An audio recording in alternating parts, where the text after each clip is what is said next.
What's going on, everybody? Good afternoon.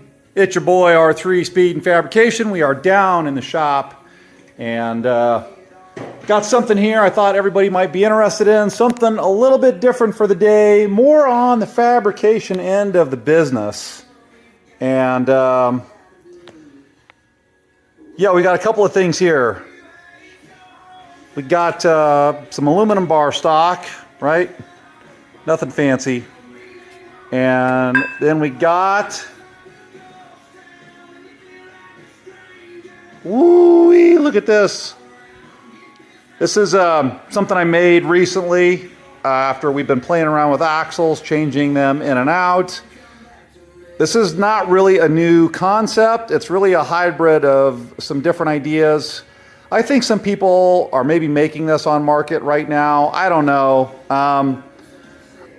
I personally have a strong preference for this style. There are some others, namely like the PKT one here. I had bought the PKT kit and it's really nice. I love their stuff. The handle's a little small for me, and I love the concept of this one because what you do with this, right, is you got your Delrin end on there, which doesn't mesh your axle. That goes into the end of the axle. And then that slides all the way through, and then it sits in there just like that.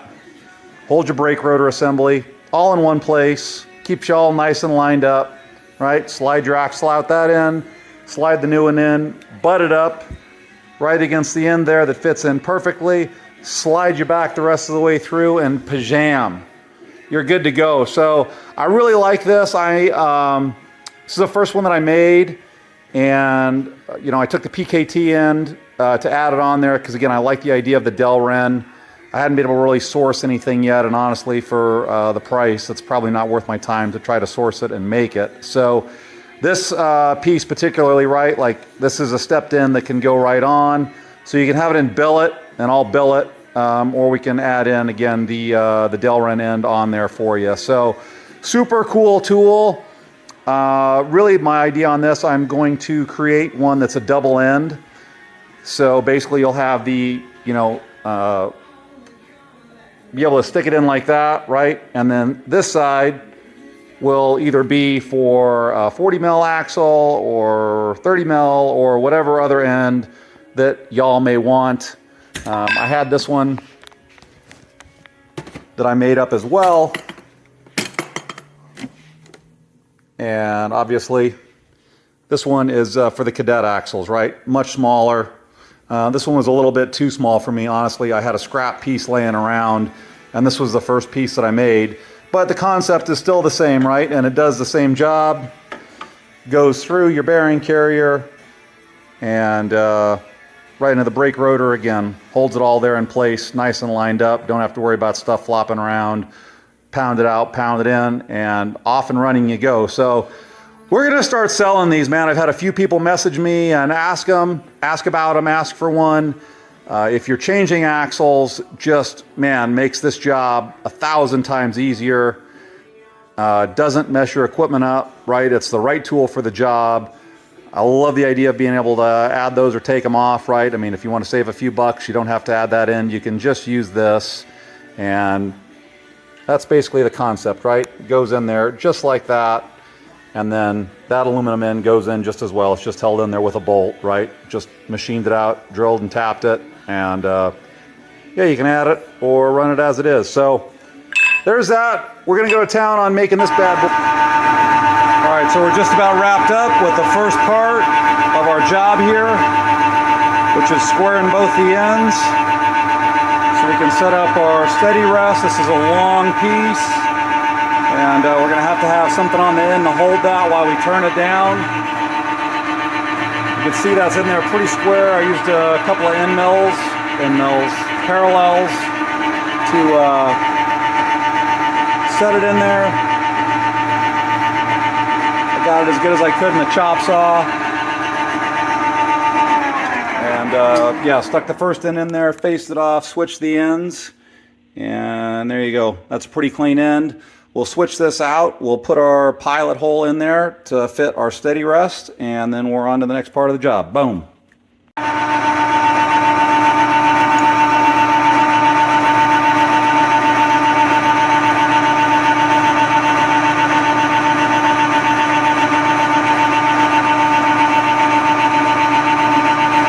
You don't like to use WD? Cool.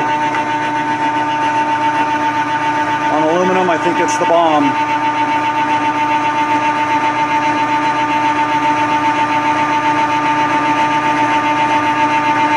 We're just hogging this out big enough.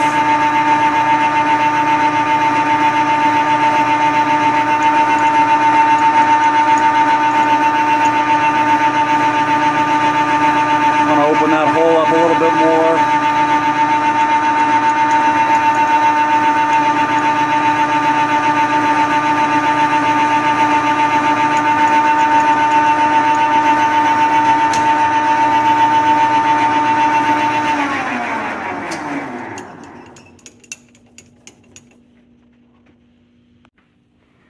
All right, so we got our center in there, ready to go. We got our bit in there, ready to go. We got our part squared up, and we're gonna make a clean pass here. Let's go.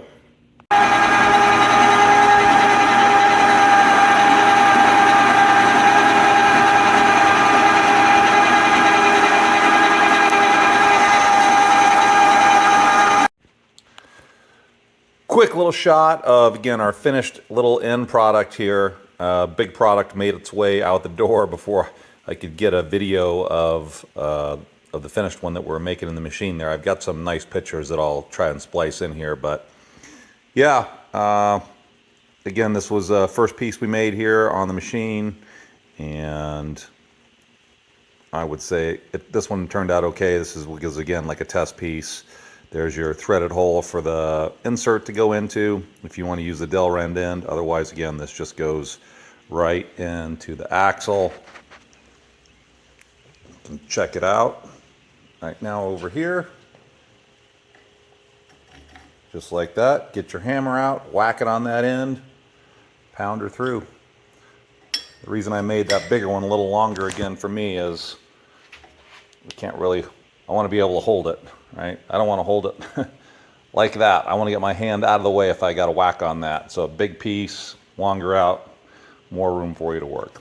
This one works just fine though. So yeah, appreciate y'all watching. If you're interested in these, they'll be available on the site soon for sale. Or again, you can message us and we'll get one coming your way. Must-have tool for changing your axles, people. All right, it's R3 Speed and Fabrication. Peace.